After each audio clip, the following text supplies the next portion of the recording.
At any moment, the armed forces of East and West are ready for war.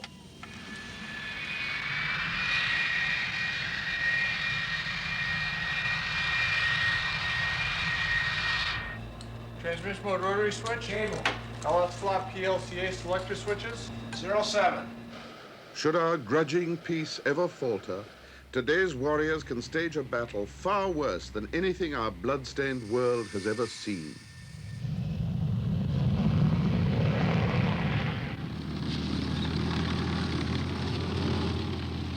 After all, it takes less than a minute to launch the missiles that could bring our civilization to a catastrophic end. Bravo. Charlie. Charlie. The missiles must never be unleashed. We can all agree on that. So we'd better search out the routes that might lead to nuclear war. Return commit time. 3, 2, 1, mark.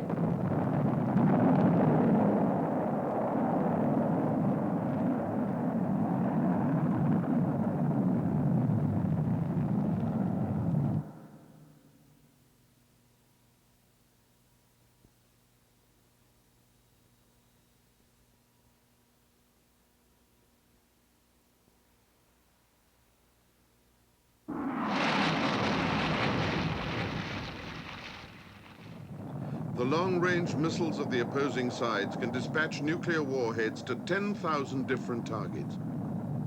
Unless mutual terror or good sense keep them in check, they may rise out of holes all across our northern lands and come bursting from the sea.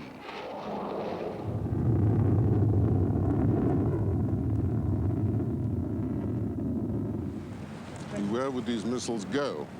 Well, the obvious targets are where people are, in cities. So the city dwellers have become the hostages of the threat and counter-threat of nuclear war.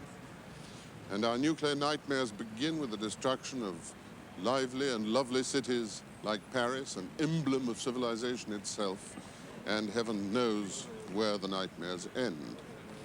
A single nuclear bomb, easily spared from out of the huge arsenal of these things, could lay the whole of central Paris to waste in an explosion much greater than that of Nagasaki or Hiroshima.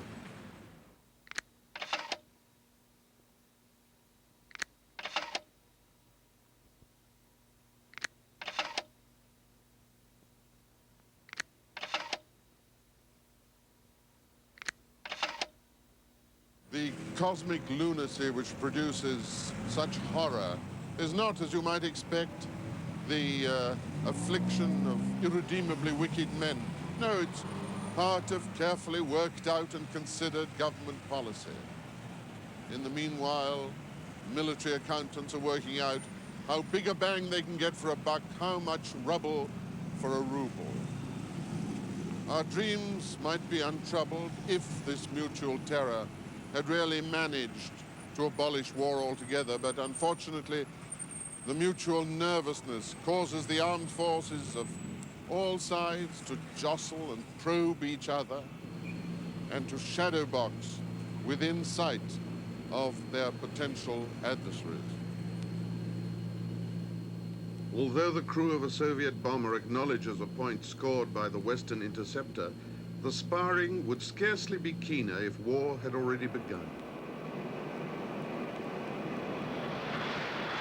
A British aircraft and a Russian warship. Today, they shoot only with cameras.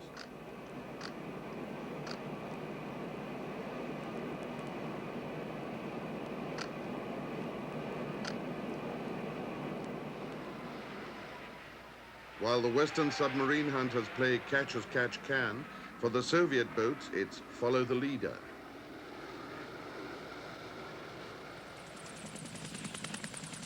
A helicopter from the cruiser Leningrad teases the American admiral, who's sizing them up at unusually close quarters. Only the law of the high seas restrains this unfriendly game, and also, I trust, a healthy fear of the consequences if encounters should ever become conflicts. Will the Americans refrain from meeting taunt with taunt? I know, you see, they staged their little fly-past too.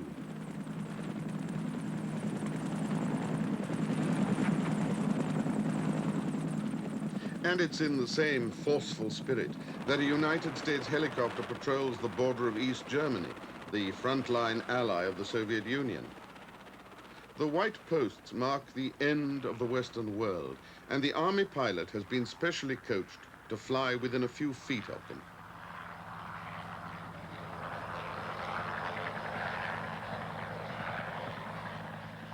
It doesn't look like the most dangerous place on Earth, but all the outlandish firepower that's concentrated here, Russian, American, and British, could touch off a nuclear volcano at any time.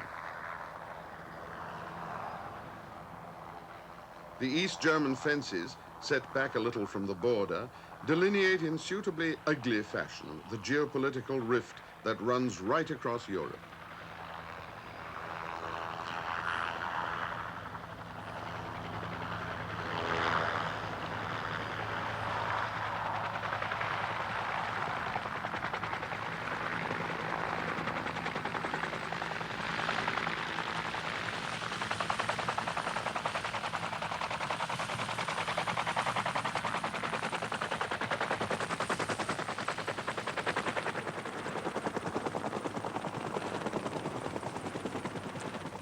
If I negligently dropped my keys over here, I couldn't just run down and pick them up because they will have fallen into the other side of the world, into East Germany. I might as well throw them into the ocean. And this is how close the American cavalry is to this demarcation line at this observation post called Alpha. And in front of here and behind, great armies lie in wait for the war that must never happen, the new European war which could so easily get out of hand, involving not only thousands of tanks and planes, but eventually thousands of nuclear weapons. And this sinister arsenal is dedicated to the perpetuation of the ugly rift, across which young men in good health watch each other so warily. What's that you've seen over there? Our mission here is basically to overwatch the East German border. It is to observe, record, and report all actions, whether it's an East German patrol walking past or walking right along the border, or whether it's a workforce on the border. My personal feelings are, I don't like it here. If there's any place in Europe that I want to be, it's right here on the border.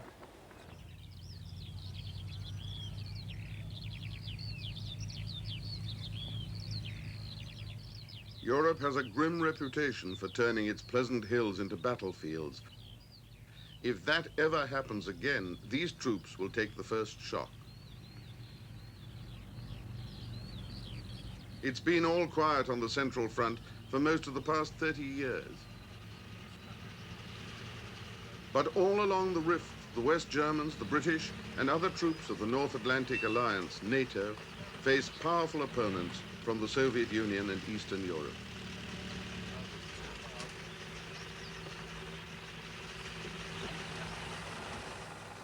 In this sector, where the East German border juts nearest to the Rhine, it's the Americans who stand at what soldiers call the sharp end, as the West's most forward defenders in case of trouble.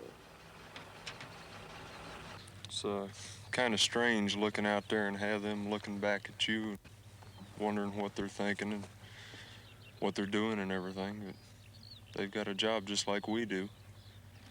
I don't know, there's times I'd like to talk to them, but we can't. And I don't know. They just sit around to watch us. When they see us, they go hide from us and stuff.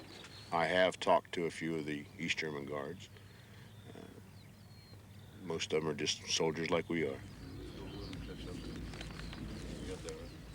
The Americans are crack troops, all set to jump into their battle tanks and oppose any breach of the fateful frontier.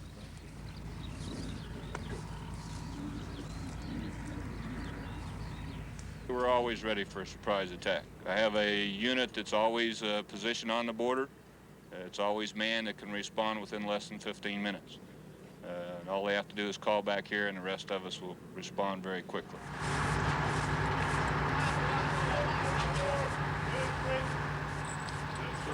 So I've got 250 different combat systems here. They consist of tanks for my cavalry troops and my tank company, scouts vehicles mounted with the Dragon weapon systems, ammunition trucks, jeeps, and command and control vehicles.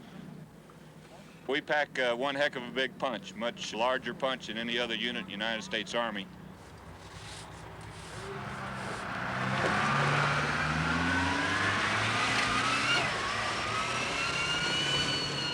So these are 155 millimeter howitzers. They're capable of indirect fire support for the squadron. We have different types of munitions, high explosive. We have rounds that will lay minefields and drop bomblets, and they're also dual capable. They have a nuclear capability. Yeah, I think that the nuclear weapon is a great deterrent in the political scene today. I think that you can see in the newspaper and in the news how much it plays an important part in everything that is done with governments. And I think that us knowing that the other side has them and them knowing that we have them is a deterrent that is possibly one that will keep us from another war at the time.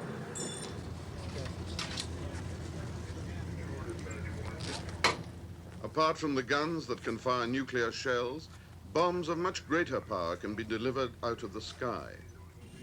Supersonic strike aircraft stationed in England, for instance, are fully prepared for that dismal task. The crew can take their nuclear weapons to destinations anywhere in Europe, on the battlefield or far beyond it. The leaders of NATO see themselves increasingly outnumbered in planes and tanks. They doubt their ability to win a war in Europe by ordinary means. So, as their current statement of strategy declares, if NATO's conventional forces were in danger of defeat, selective and limited use of nuclear weapons could not be deferred. But to postpone for as long as possible any need to go nuclear, as they say, NATO looks to its conventional forces in Germany. The snag is, of course, that the Russians have nuclear weapons too. So aircraft specially built for fighting tanks might seem a more prudent defense than atomic artillery.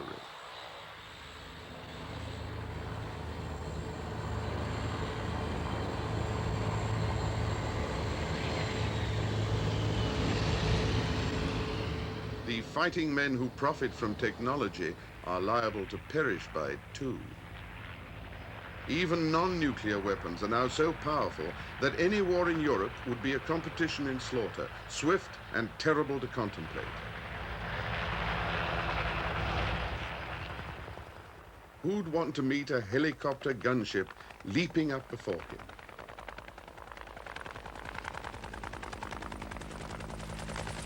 It's chock full of gadgets for dealing out death.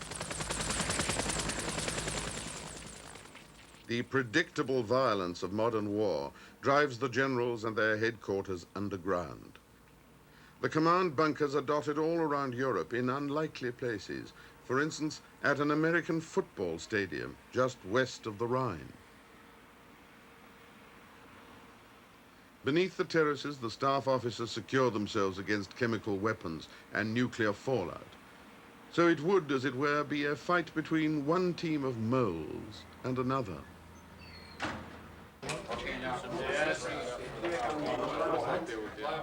They're sending off strike aircraft to help the ground troops.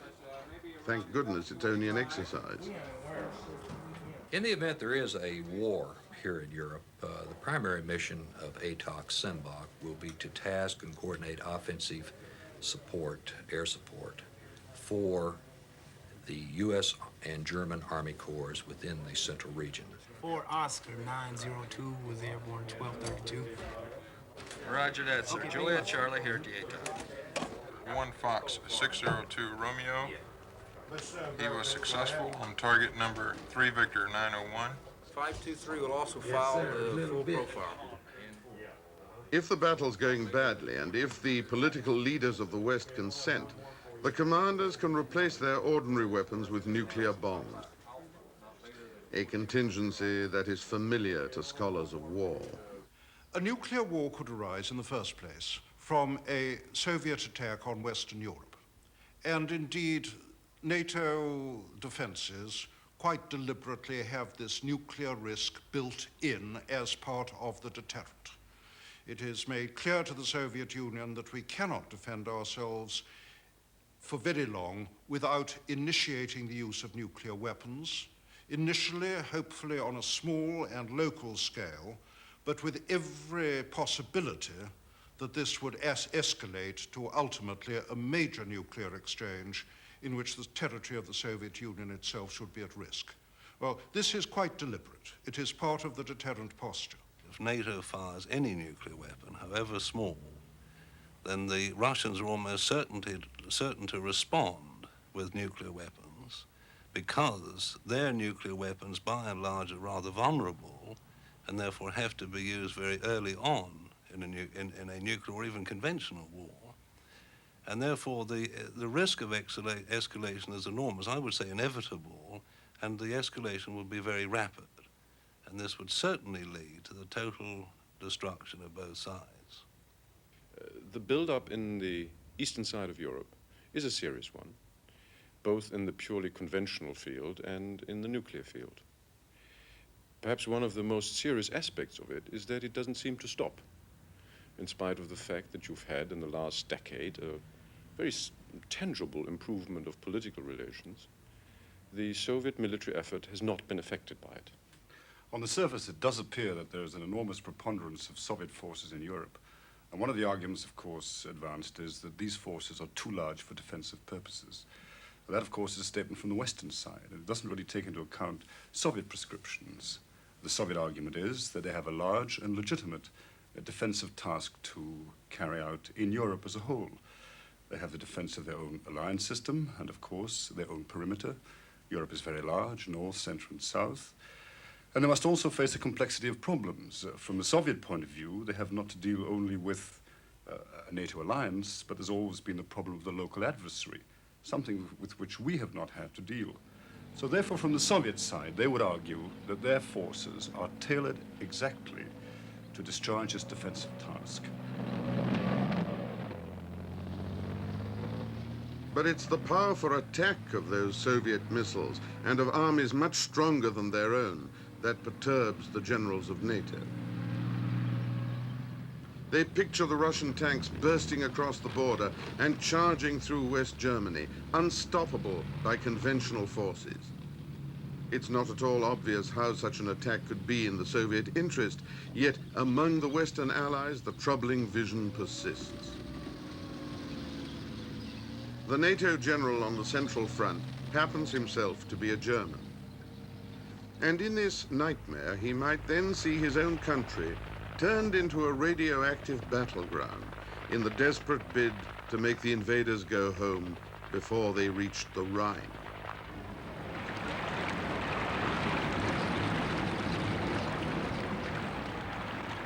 Just let the unwholesome brew of tanks and bombs work on your imagination, and you may feel it closing in. The first of our nuclear nightmares. To me, one possible sequence of events seems all too clear. They had to try and stop the advance somehow. You understand that, I hope.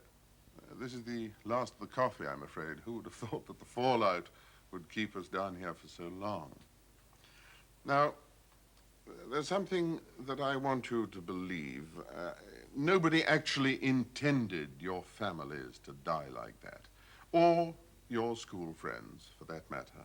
The German general in question, well, he was, put yourself in his shoes, if you will, for a moment. He was always opposed to the use of nuclear weapons. In fact, he said, "Do you want me to be tried like a war criminal, like others were before me?"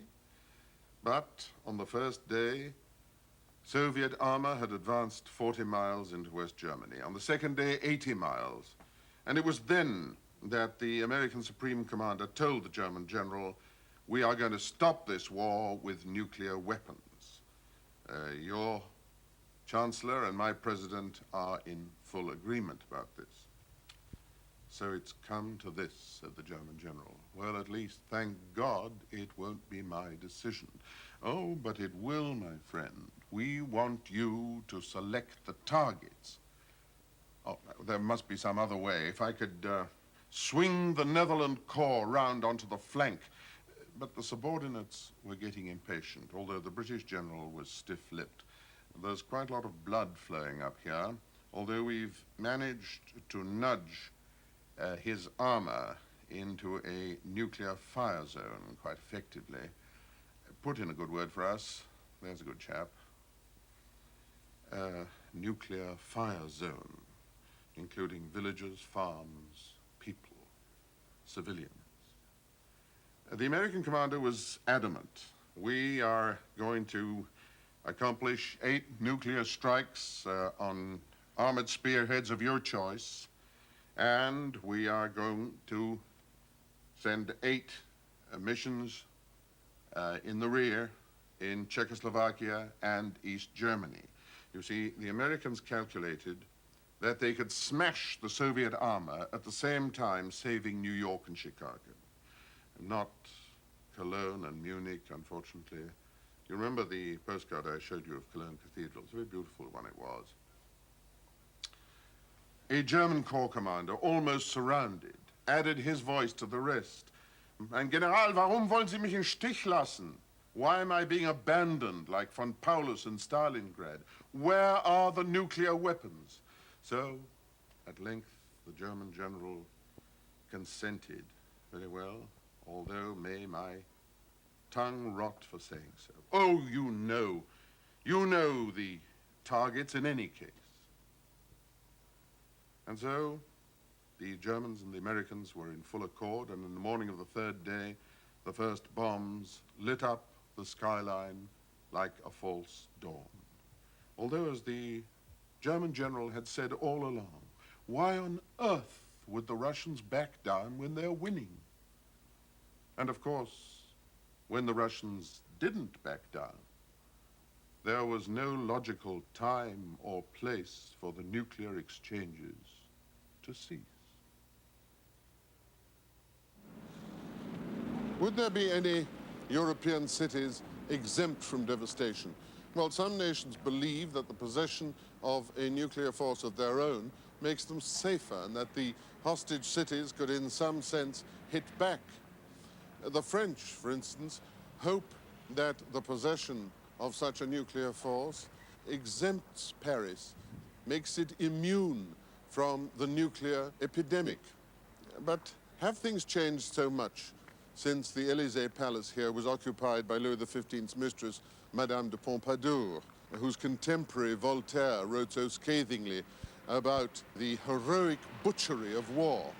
Well, I wonder what Voltaire might have thought of the President of the French Republic, who now lives in the Élysée, controlling from his basement enough nuclear power to carry destruction thousands of miles away.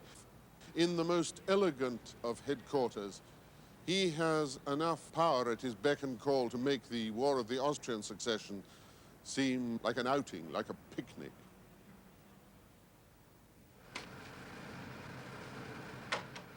And because an enemy might have similar power, France puts her command posts underground too. You don't have to be a superpower to build nuclear bombs, but you'd be well advised to assemble the computerized paraphernalia of modern war, as France has done, and guard your bombs with care.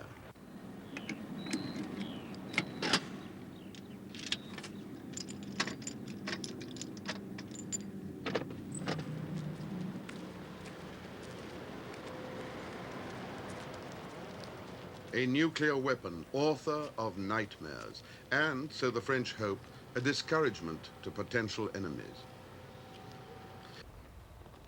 It's hard to grasp that the gleaming object has so much death in it to be scattered indiscriminately by heat, blast, fire, and atomic radiation. But we'd deceive ourselves if we didn't see that the French are really rather proud of the standing attached to the possession of the bomb. After all, who isn't?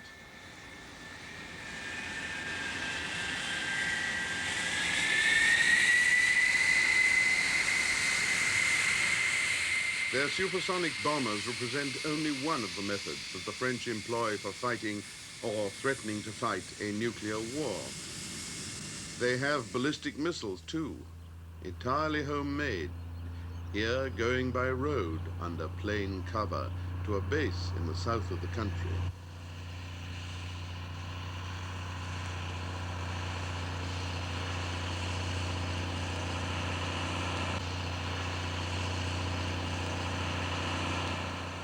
The missiles à la maison are capable of hurling H-bombs as far as Moscow, for instance, or over any lesser distance. The key that could do it makes an unusual halter. Bonjour. Voici la clé. Merci. C'est normal. Tout est normal. Nous sommes en alerte en bleu. The weapons are meant to deter any nuclear attack and warn all comers that the French won't be walked over next time. Avarie 8600. Panne vecteur. Exécuté CTP 03. Reçu, j'envoie. They could also help to shield Western Europe. So the French spare no expense in keeping their missiles up to scratch. But they don't want all the rest of the world joining the nuclear club. Compte rendu COB exécuté. Their tour de force you'll find at Brest. The submarines that skulk under the sea, each carrying 16 missiles. They could easily obliterate the chief cities of any enemy. But if the French think they need them, why not everyone? Why not Brazilian missile submarines or Korean nuclear bombers? The United States first made the bomb for fear of Hitler. Then Russia, fearing the Americans. Next came the British, their nuclear submarines and bombers now loyally assigned to NATO. Then France, firmly asserting her independence. The Chinese, who followed, think that nuclear war is bound to come. Inevitably, perhaps, it was India's bomb next. By all accounts, Israel now possesses the bomb, and perhaps South Africa too, while Pakistan is striving to follow suit. So the bomb is proliferating through the hotter regions of the world, despite all the efforts of the diplomats to prevent it.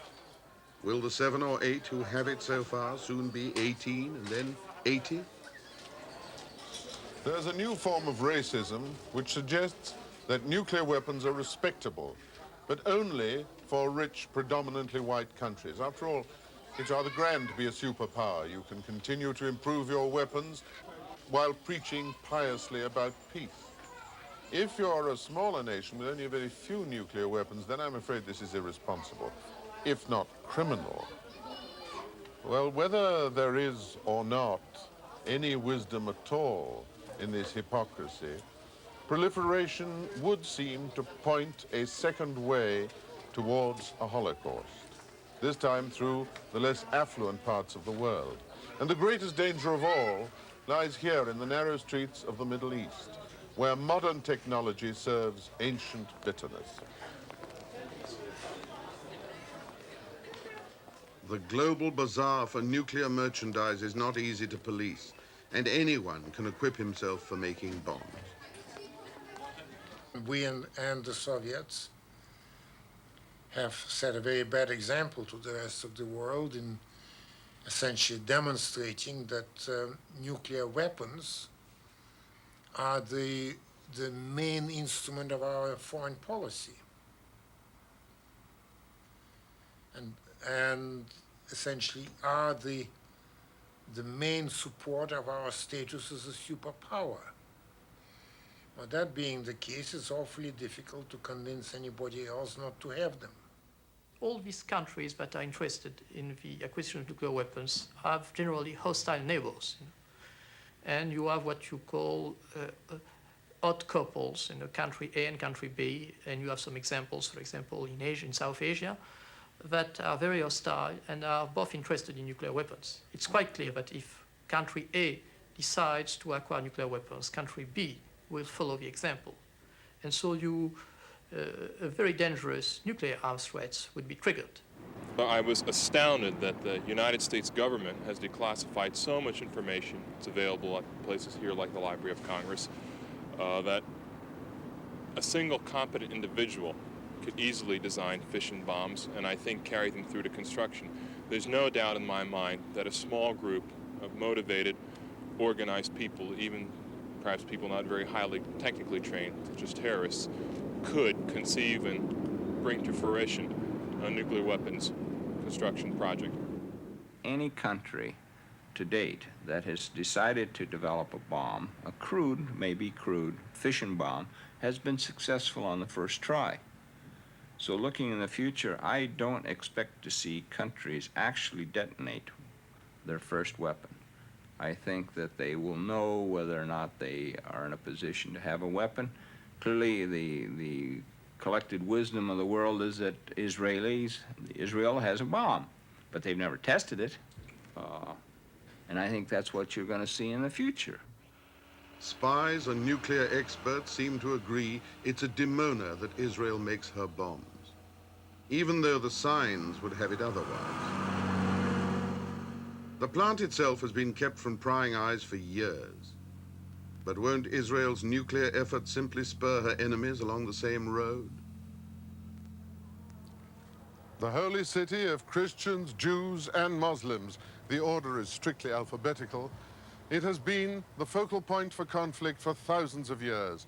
Jerusalem is at this time in Israeli hands, but you can look north towards the Soviet Union with its Muslim minorities and affiliations, east towards a patchwork of Muslim states, patient yet unforgiving, south towards Mecca, the power of religion and of oil, and west towards America, Israel's powerful friend. It is hard to see how an eventual nuclear anarchy can be avoided in this area. Already in very few years, several states could have bombs of their own, to say nothing of certain minority groups. Even with a bomb smaller than that of Hiroshima, maddened men could be responsible for hundreds and thousands of deaths, a tragedy which would be attributable to man's folly, or here, to the wrath of God. I don't suppose we'll ever really know who blew up Jerusalem. Nowadays, it seems as long ago as the fall of Babylon, doesn't it? At the time, it perplexed and alarmed the Israeli prime minister and horrified him, as it did everyone else. Oh, I wish people wouldn't cut up newspapers. You know, they're relics for students of history, even for amateurs like myself, who are trying to imagine how this war began. Oh, talking about amateurs, the Israeli Secret Service was very active at the time that the amateurs first got hold of the bomb. Just after those first two hideous explosions, bungled explosions at Belfast and at Lisbon, the Israelis, where is it? It's here, oh yes. An Israeli government spokesman said, "We warned the British and Portuguese authorities that nuclear weapons were now circulating among unofficial groups." Well, Israel's own problems were about to start on that Sunday, or no, it must have been the Monday, when two El Al airliners were shot down by missiles, and Ben Gurion Airport was subsequently closed. The Secretary of State remonstrated. The Soviets are supplying Middle Eastern countries with surface-to-air missiles of unnecessary sophistication. And the Israelis immediately plunged into the Lebanon for the umpteenth time. But now to report catastrophic losses to their prime minister and the fact that they had lost control of the air. There will be a time for mourning later, said the Israeli prime minister to the Knesset. He didn't know how much mourning. For on the Wednesday, a small nuclear device blew up the ancient walled city of Jerusalem with its predominantly Arabic population and all its holy places. While the news of this act of folly was still reverberating around the world, it could be supposed that the Israeli prime minister was saying, how do we retaliate? Who do I hit? But his advisors were as baffled as he. The next day, on television, the Palestinian leader, in tears, said, "Why should we destroy our national home, the place that we have cherished and suffered for so long? We are not mad." But of course, there were those that did claim responsibility for this hideous act. Various groups, the Lisbon Red Heroes, Dark December, others too numerous and too psychotic to mention. The American and the Soviet fleets converged on the coast while their governments remained in contact, attempting to, as they said, defuse the Middle East. The Israeli Prime Minister protested. The superpowers are trying to take even our tragedies out of our hands. And what's this you tell me about Saudi Arabian bombers on Amman airfield? I want an Entebbe-like raid. I want you to seize all the nuclear devices they have. But the commandos were blown out of the air. The Prime Minister saw the net closing. What? The Libyans have agreed to give nuclear bombs to the Lebanese? The Pakistanis have already done so to the Syrians? Trembling for his cities, the Israeli Prime Minister authorized nuclear strikes against Amman, Damascus, yes, and Beirut, he cried. And so, on the eve of Sabbath, in that subcontinent of prophets, cataclysms began to rival the book of Revelations. And since the superpowers were unable to disentangle themselves, the madness eventually engulfed us all. The Americans and the Russians are at pains to avoid war by mishap. And for this, they employ military intelligence, high-speed communication, and very complicated systems of what they call command and control. Any loss of control would automatically entail a third route into a nuclear war. These controls are, of course, very highly guarded secrets. But what is fairly obvious is that the systems themselves would come under immediate attack in the event of hostilities. And here, Fylingdale's Moor in the north of England would probably be hit in the first few minutes. Why? Because it has become one of the nostrils of the American High Command, endlessly sniffing the air for signs of danger. And inside those round objects are radars which warn of the approach of ballistic missiles. Meanwhile, high above the Earth, there are satellites looking out for the first glow of rocket engines. And it's in the frozen north that the other early warning outposts stand. That's because the missile flight paths between the superpowers would mainly pass this way. The giant radars never rest, in Greenland or here in Alaska. The military planners believe, or pretend to believe, that a missile attack might burst upon the United States at any time. In that event, they'd have less than half an hour's notice before the nuclear warheads arrived at their targets.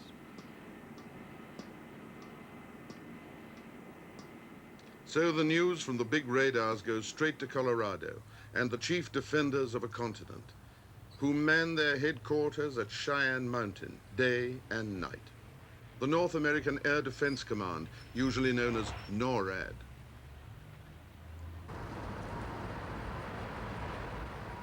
Because they're so vital for command and control, the NORAD staff put 1,400 feet of granite between themselves and the fragile world outside. And NORAD's computers would announce any massive attack, where it's coming from, and what's more to the point, where the missiles can be expected to fall. The detection would be almost instantaneous. The reliability is very high. The warning time, of course, would depend on where the missile was launched from, since it's a matter of flight time of the missile. And same way with the submarine, the warning time then would depend on where the submarine was when he launched. Attacks upon the sensors could make us blind and deaf. But we have overlapping and redundant systems, and to knock them all out would be a sizable effort, and to do so would be considered an act of war. Even in peacetime, the radar outposts have plenty to do, reporting to NORAD on all the satellites that circle the Earth. Most of them have warlike functions, and some could make mischief. The Watchers see the superpowers using spacecraft more and more for military command and control. They rely on them for spying, for early warning, for their worldwide communications. They're tempting targets indeed. And from time to time, NORAD spots anti-satellite devices under test. 10382, the current LSAT is 485. Every medium that man has entered before, he has found ultimately some way to conduct warfare in it.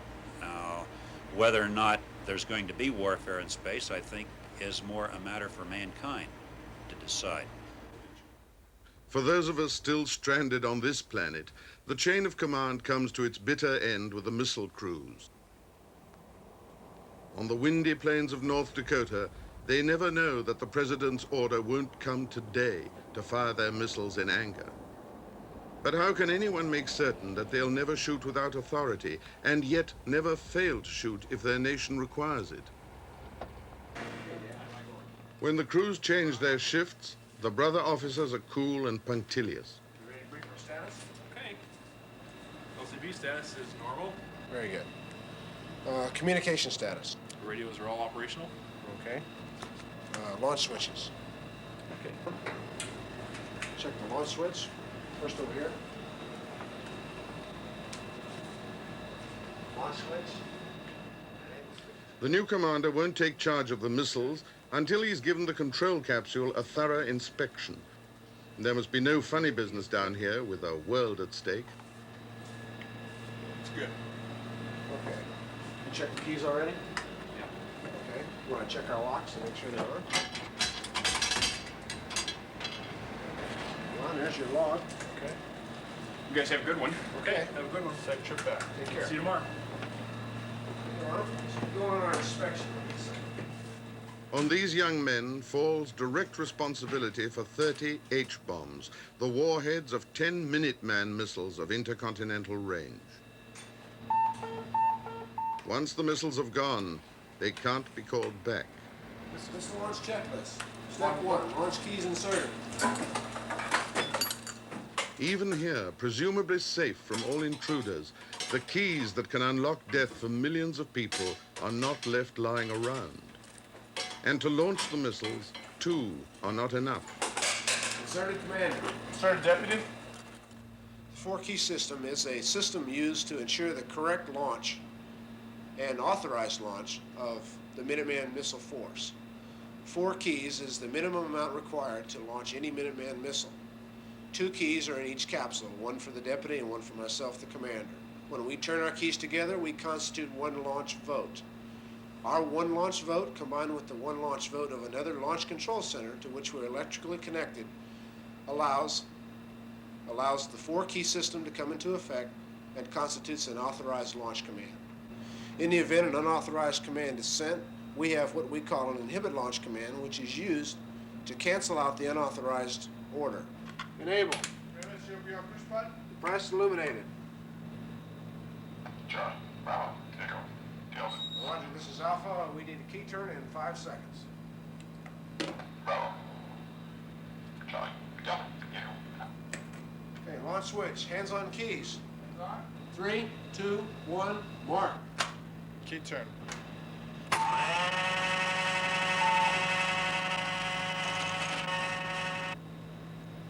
I have 1 gone, 2 is missile away. In order to become a missileer, you have to be very carefully screened.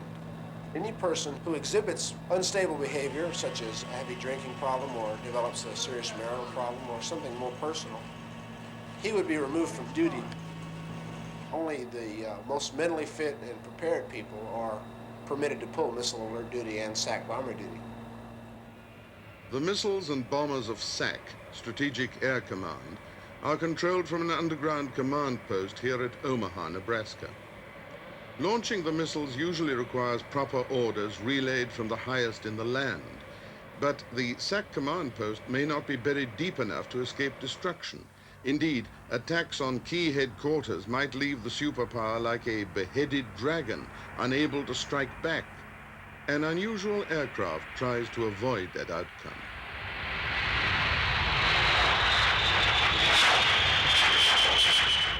Anticipating the chaos of nuclear war, the generals of SAC take turns in providing another channel of command in the comparative safety of the air. It has a code name, Looking Glass. This airborne command post, which has been flying, or an airplane similar to this, for the past 17 years, offers our Commander-in-Chief and the National Command Authorities a method to maintain connectivity or communications with all the organizations that we're responsible for within the Strategic Air Command. We will never be caught unawares. We'll always be able to maintain communications between the National Command Authorities and the Strategic Air Command forces. Aboard several of our airplanes, including this particular airplane, we have the ability to launch the Minuteman missiles if, in fact, circumstances on the ground would prevent them from being launched under execution orders from the National Command Authorities.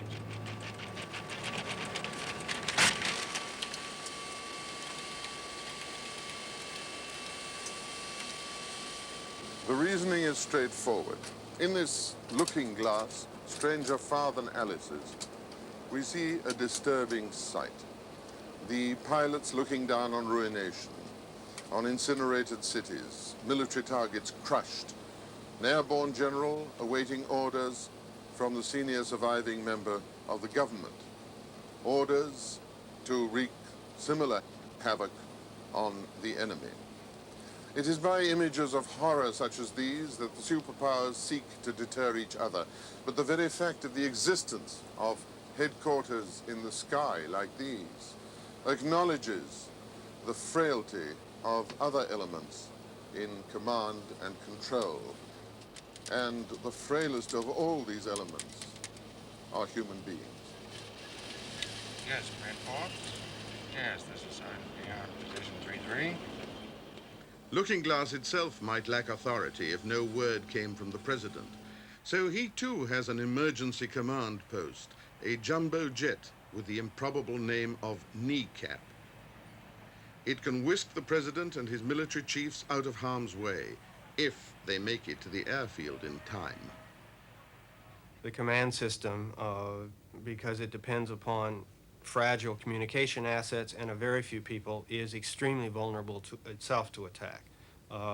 So a first strike on a command system gives the probability of seriously degrading the military capability of the force that is attacked. Modern command systems understand that fact. Given all this, in the midst of a crisis in which military commanders believe that a war can no longer be avoided because the preparations have gone too far, there would be extreme pressures to go the full way and to get in, if not the first attack, certainly to establish basic military plans and bring their forces right up to the actual brink of war. The same knotty issues of command and control beset the Soviet Union's strategic rocket force. Anyone who might find himself at the receiving end of a Russian missile would naturally hope their precautions against any unauthorized launch are at least as strict as the Americans. But Soviet missile officers, like their American counterparts, know that in a nuclear war, their systems of command and control would be targets of the highest priority.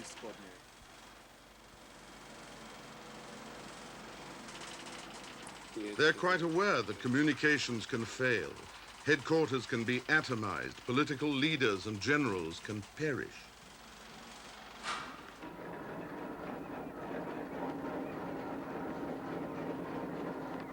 Soviet anxieties mirror those of the United States. The need to avoid being caught unawares in a surprise attack, to be sure of getting the big missiles away before the chain of command snaps. But how do they arrange these matters on the other side of the balance of terror? I don't know if there is a difference in vulnerability between the United States and the Soviet Union, but there certainly is a difference in their style of operation with respect to command and control.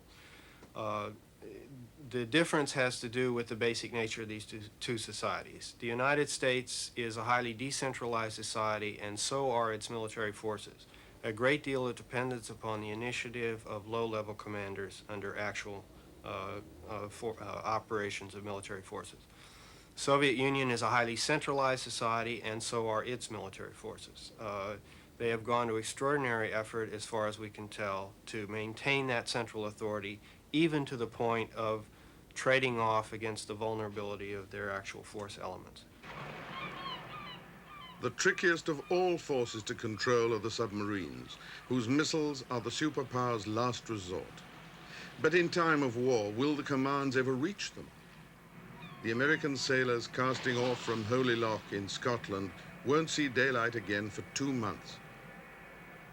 And communicating with submarines underwater is difficult enough in peacetime. I really do not know what kind of orders the United States missile submarines operate under.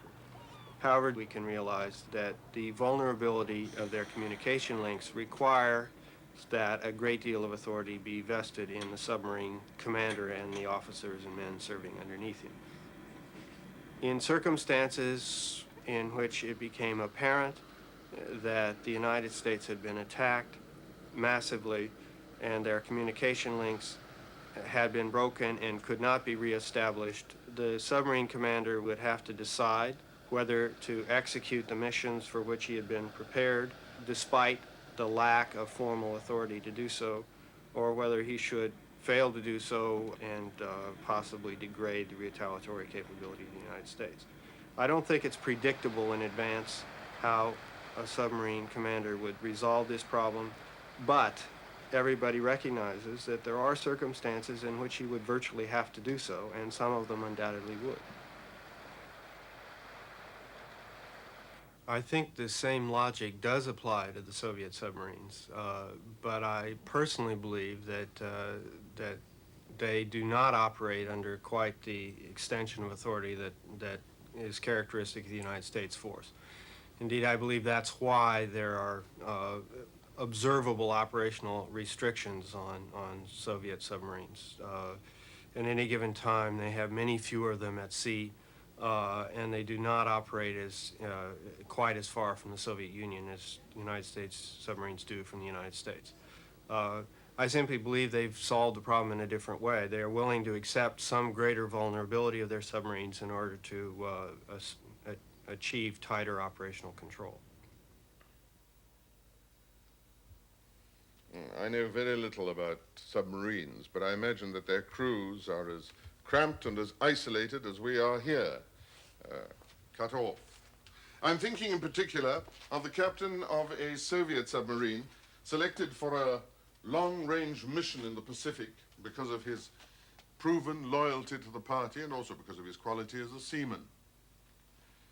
Now, he had lost touch with his base for days. His second-in-command told him nothing from the shore transmitter at Khabarovsk, nothing from the emergency aircraft. The captain addressed the crew. Comrades, perhaps our mother Russia has been burnt to a cinder already and we're the only ones left to avenge her. But my orders are specific. I must have proof that nuclear war has broken out before I take any initiative. We should surface sample the atmosphere, listen for news broadcasts. But there were 3 unidentified ships bearing down on him already. 3 destroyers, Comrade Captain, and a possible submarine. If they sink us, we shall have the proof we need, grunted the captain. And if I launch my missiles, the chances are they'll sink us anyway. But why should they provoke us like this if they have not attacked the Soviet Union? Oh, we provoke each other all the time in this war of nerves. That's nothing. But, Comrade Captain, Khabarovsk, the emergency aircraft. Yeah. The captain took his decision. I will launch 2 missiles. In this way, if it's a terrible mistake, the party chairman can always say to the American president, that stupid captain, we've punished him. We apologize about Denver and San Diego. If it isn't a mistake, we shall have done our duty, in part at least. But we would never start a war ourselves, cried the second in command. Remember what the admiral said? The crew cheered quietly. There are certain circles in Washington eager to destroy us. Are 2 missiles sufficient? 2 missiles, said the captain. Proceed. And so he remained poised on a balance of error, not knowing whether he had started a nuclear war or merely stoked fires that were raging already.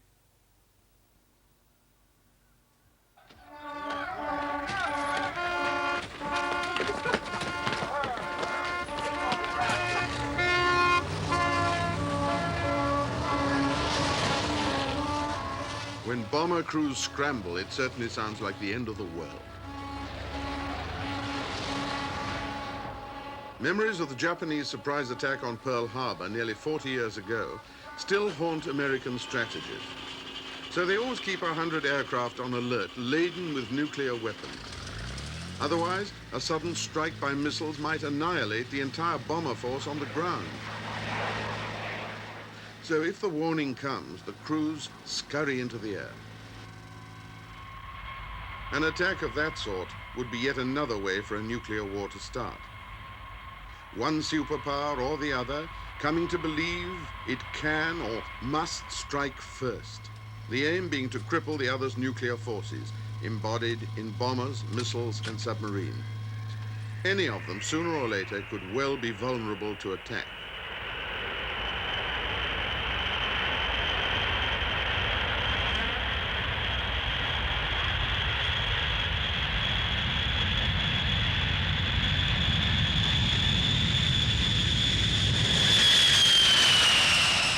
Even if the somewhat elderly B-52s get airborne in time, won't they just be shot down before they reach their targets? Not all manned bombers are necessarily vulnerable. They have become increasingly vulnerable as time goes on because, for example, the Soviet Union has developed an anti-aircraft system that essentially layers the air above the ground and addresses each layer with a different weapon. Therefore, they sort of have covered the entire range in which a bomber could fly with a different kind of weapon, and that seems to be reasonably lethal. On the other hand, the bomber has ways to confuse the radars, for example, of the anti-aircraft system, and thereby be able to penetrate with less danger and threat than one would normally expect. The best way, of course, to do that is avoid the defenses, and that's where the cruise missile comes in.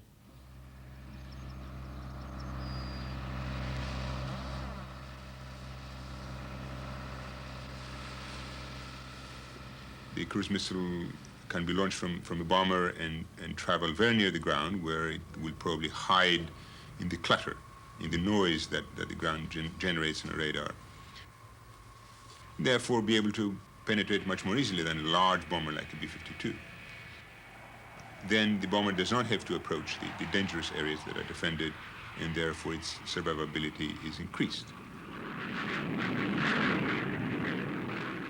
The equation of survivability versus penetrability goes back and forth. I mean, you devise a new weapon, then for a while you have the ability to penetrate and hit a target. the other fellow who is interested in defending the target eventually defines a countermeasure to that. Then, of course, you come around and you define a new weapon that takes care of that countermeasure. And it is this measure-countermeasure situation that you're really encountering in military operations, in bombing or in anything like that. So it is perhaps misleading to say that the bomber is inexorably vulnerable and will be eliminated from the face of the earth. The superpowers wouldn't trust their destinies to just one method of hitting each other. That's why, scattered across the countryside, the intercontinental missiles stand in their buried launchers. The Americans have 1,000. But would they survive in a nuclear battle? Would the airborne commander in his looking-glass aircraft have anything left to launch? Once through the looking glass, we find the garden of intercontinental ballistic missiles. And if the order should come from Strategic Air Command or from the looking glass aircraft, then the massive lid on which I'm standing would be thrown aside and a Minuteman missile would come roaring out. This is a silo in the military rather than in the agricultural sense. And there are over 100 of them in the farmland in this part of North Dakota. But each Minuteman has 3 separate nuclear warheads concealed in its nose, each aimed at a different target. And now that the big Russian missiles, too, have several re-entry vehicles apiece, swarms of powerful and accurate warheads might, in theory, rain down on the silos and destroy most of the Minuteman force.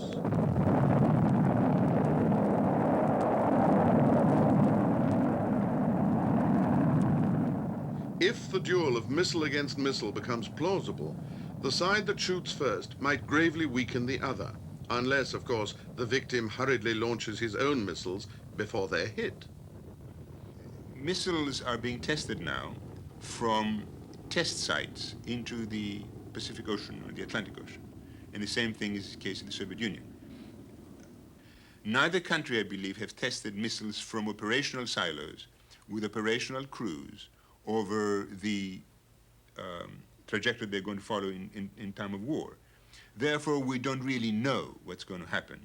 If you try to launch 1,000 missiles over half an hour and send them all cross-targeted against 1,000 silos, this kind of extremely complex process that obviously, like all technical and technological processes, will have bugs in it, has never been tested, has never been rehearsed even.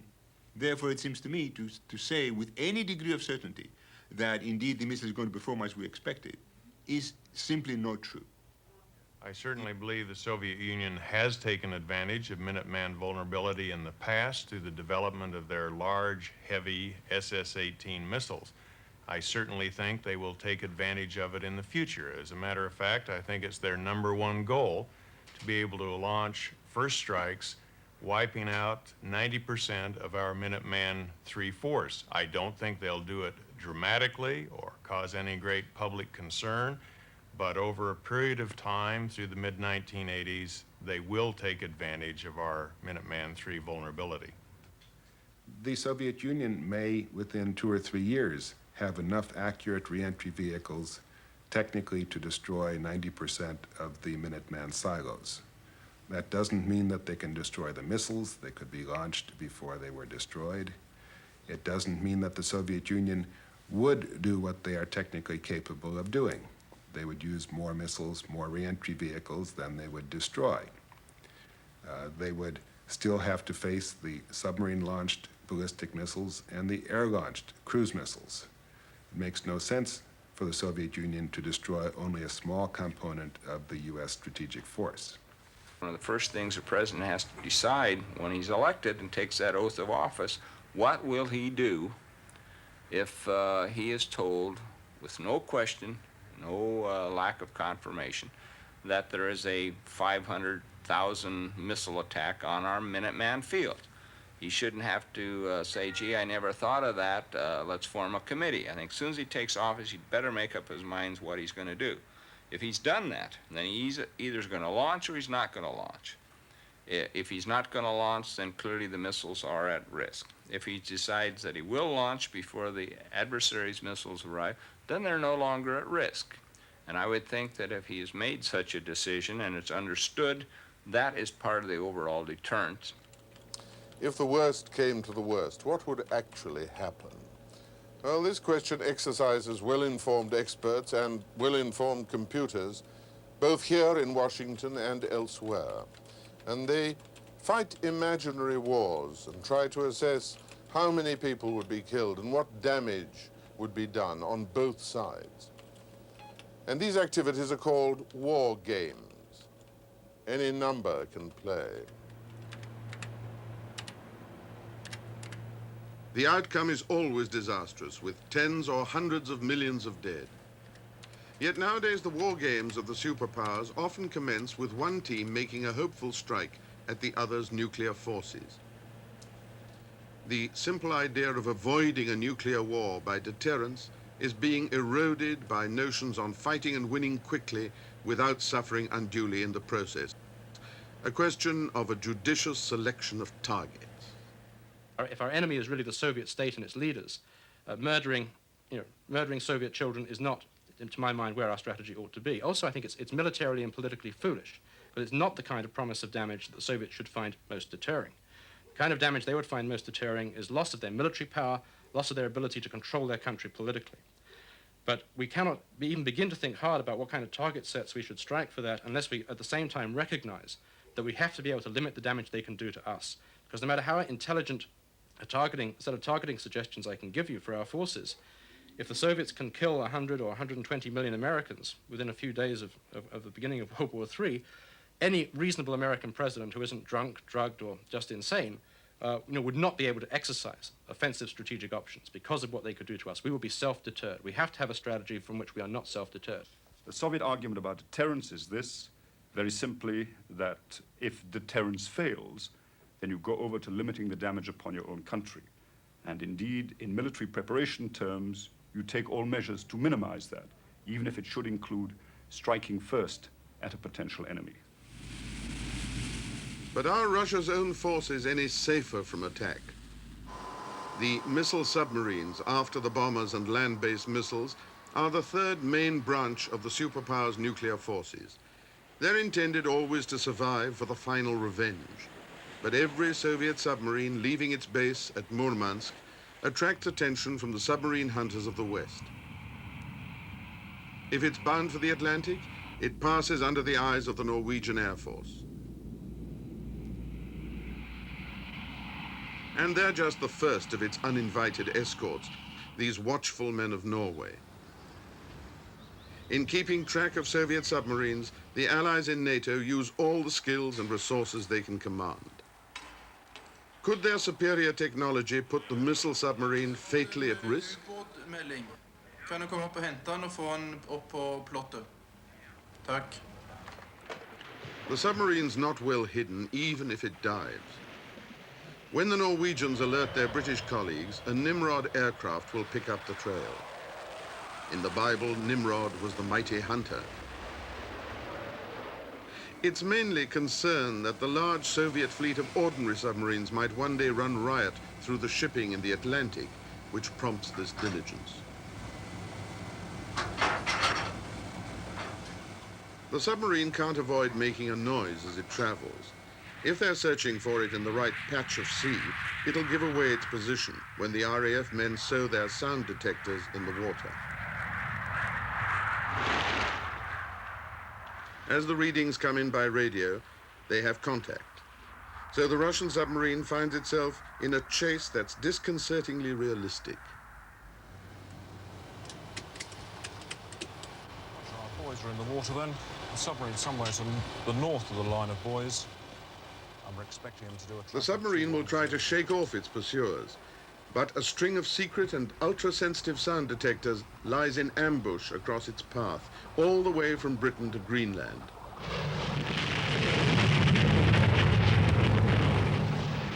Thereafter, it engages the interest of the United States Navy with their clever airborne instruments.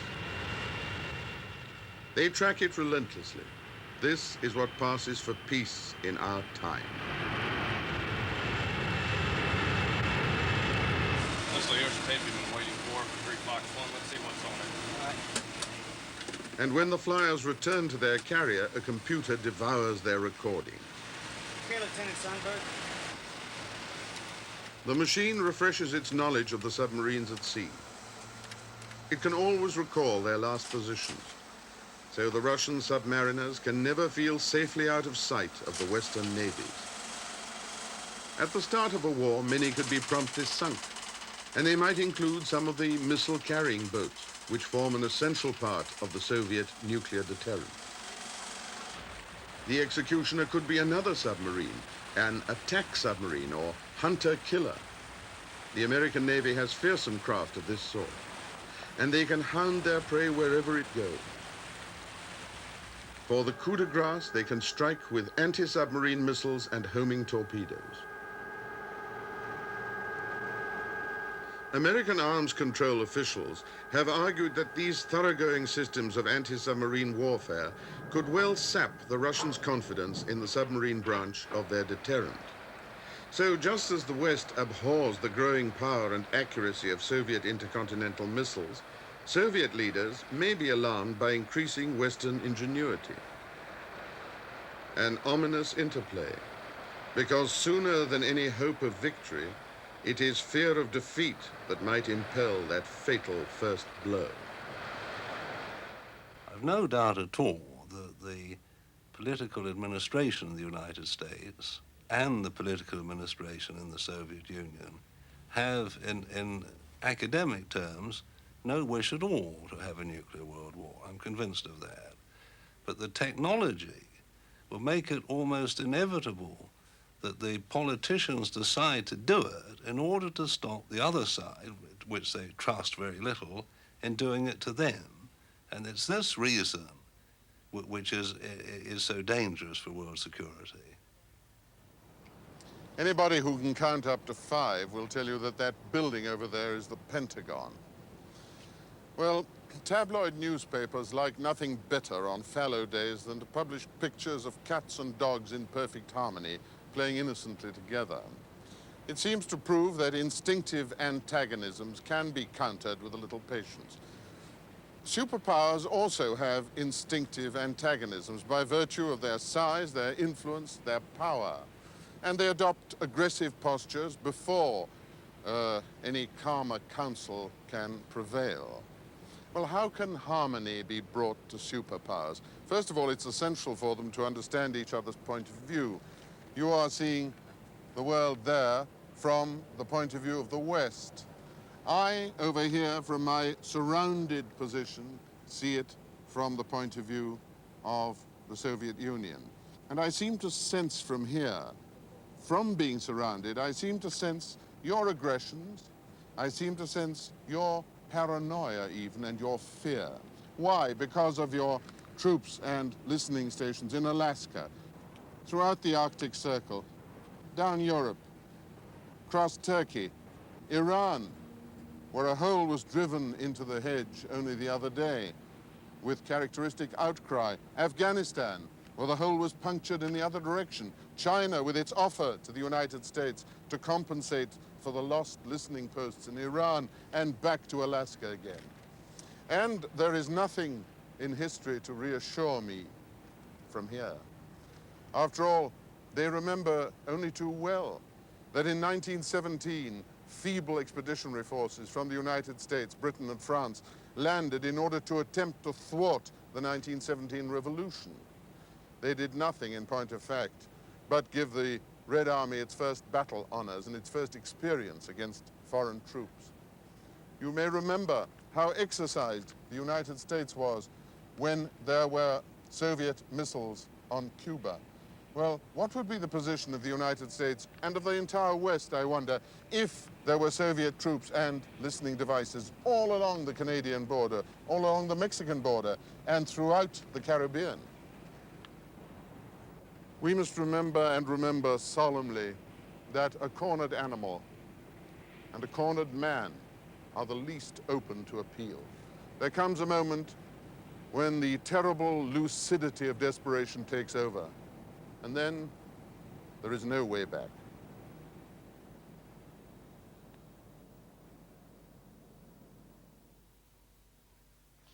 Of course, the historians, or whatever historians there are left, will always find it extremely difficult to decide whether it was on the pecan pie or the blueberry tart that the American president so nearly choked himself when he first got the news of the missile attack. And what is perhaps even more difficult to attribute is the blame for the end of the world as we knew it. As the president himself said when he recovered his breath, maybe we shouldn't have gone on alert. Well, on day one, Washington asked Moscow to stop fighting the Chinese and also asked Peking to stop fighting the Russians. But on day two, the Chinese suddenly announced that the Americans were now their allies. The path to peace lies through the tunnel of nuclear confrontation, they proclaimed. The Americans denied this. The American president said, as far as we're concerned, both sides are communists. On day three, the Russians set in motion a huge civil defense exercise. That is scary, said the Americans, and put their bombers on generated alert.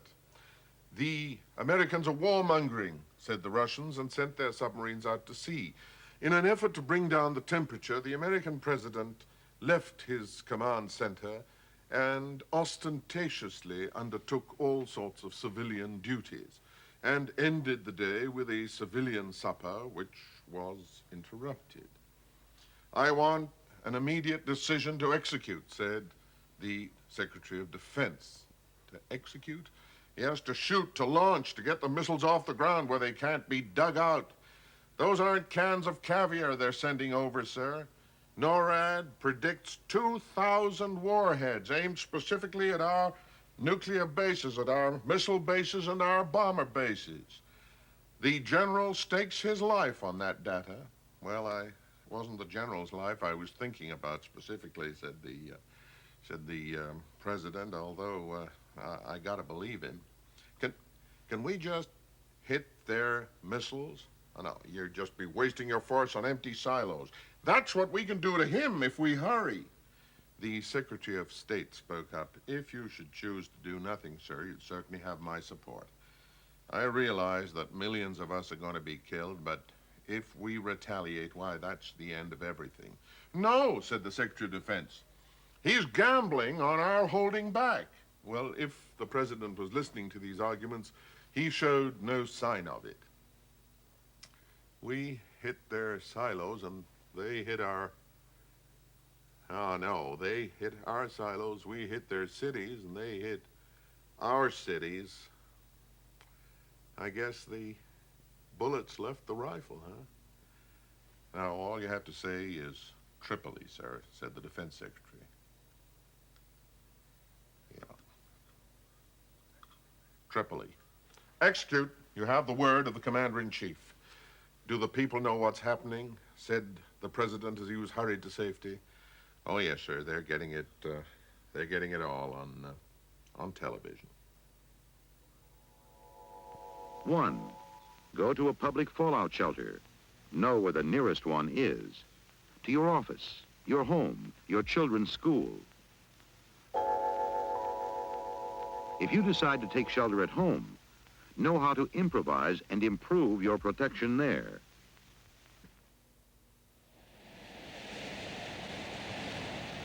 Everybody wants to avoid the big war. Of course they do. But how? For as long as anyone can remember, Switzerland here has been the main talking shop for peace and disarmament. And here in Geneva, at the Palace of the Nations, the negotiators now talk of nuclear submarines and napalm, where they once talked of battleships and bayonets. And in their embassies, in their villas, in their hotels, the negotiators struggle through glaciers of talk and mountain ranges of paper with exemplary patience. What drives them on? It is the hope that among all this, there may be the magic words, the magic few pages which will save millions of lives. I wish I could report that our Swiss hosts have the greatest confidence in these negotiations, but they are, by nature, a cautious people. And they have hedged their bets in quite an expensive way. Like the Chinese, who've covered their land with a rabbit warren of protective tunnels, the Swiss are resolved that they will survive any nuclear holocaust which happens to drift this way. Switzerland, owing to her special status, is hardly likely to be the object of direct attack from any quarter. But whereas bombs may recognize neutrality, fallout has no such scruples.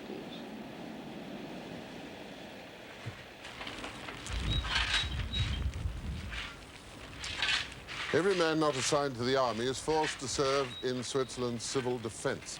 And the men in the very sinister suits behind me, well, they could be engineers, factory workers, or clerks, practicing here in Geneva's Civil Defense School. By law, every new house built in Switzerland has to have purpose-built, in the very foundations, a shelter as a protection against nuclear war. But be warned, this nation of fine hotels and boarding houses makes no special provision for foreign tourists, nor indeed for the foreign negotiators in Geneva, should their missions fail.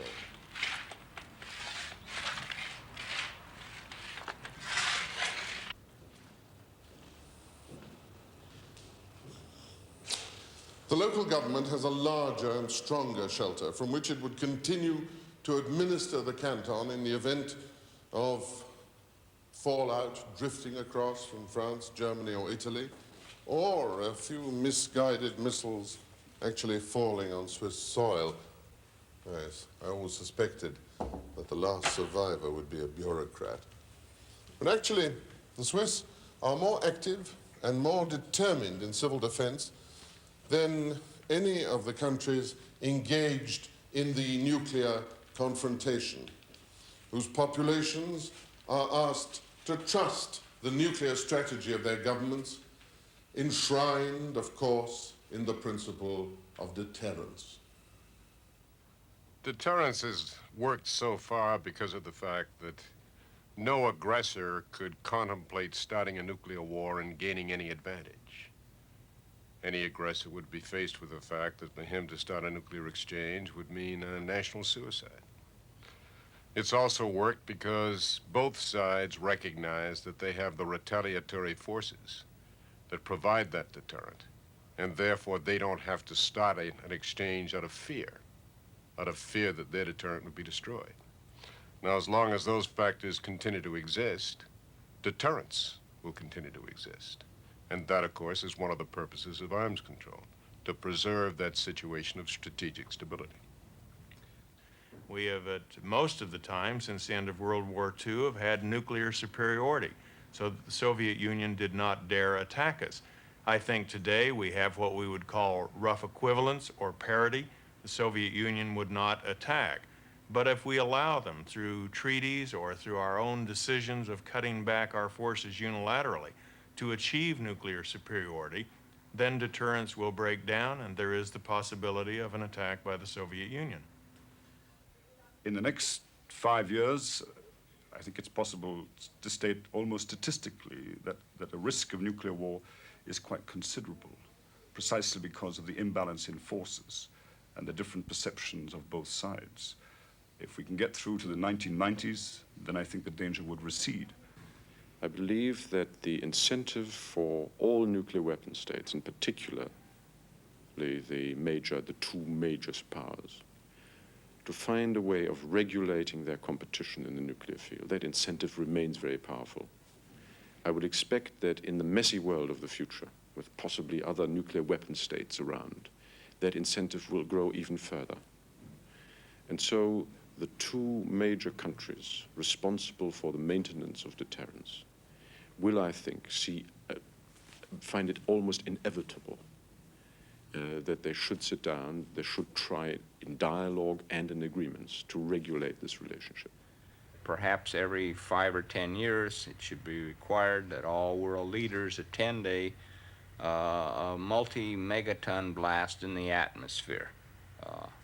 I think if they were to, let's say, strip down to their skivvies and would to feel the heat at a distance of some 20 or 30 miles, they would appreciate a little better the enormity of the power which they have at their disposal. And I think that once they realize this and continue to realize it the way I think our present world leaders do, then I think we can count on the deterrence for a very long time. People talk about disarming, destroying nuclear weapons. I think that is not the way to do it. I think there will be too much suspicion that the other guy will hide some missiles, hide some bombs, and thereby acquire supremacy of some kind when you disarm. So my belief is, let's stop the technological arms race. Let's not make any new weapons. Let's leave what we have alone and gradually even stop proof testing it. So those missiles will rot or corrode or whatever will you have it in their silos, and the submarines will become less and less safe to dive under the sea. And that kind of a obsolescence will make it less and less tempting to use or even to threaten to use these arsenals in time of political crisis. May the missiles then pass uneventfully from decrepit silos in distant fields to decent exposure in famous museums. And here in future times, the visitor will perhaps pause to wonder at our unromantic age, when great nations spoke plainly to one another only in the language of mutual extermination. But it's for the sake of those new generations that I trust we'll allow no other fears ever to surpass our fear of nuclear war, and think no effort of mind and heart too troublesome or too risky if the alternative is that our nuclear nightmares come to pass.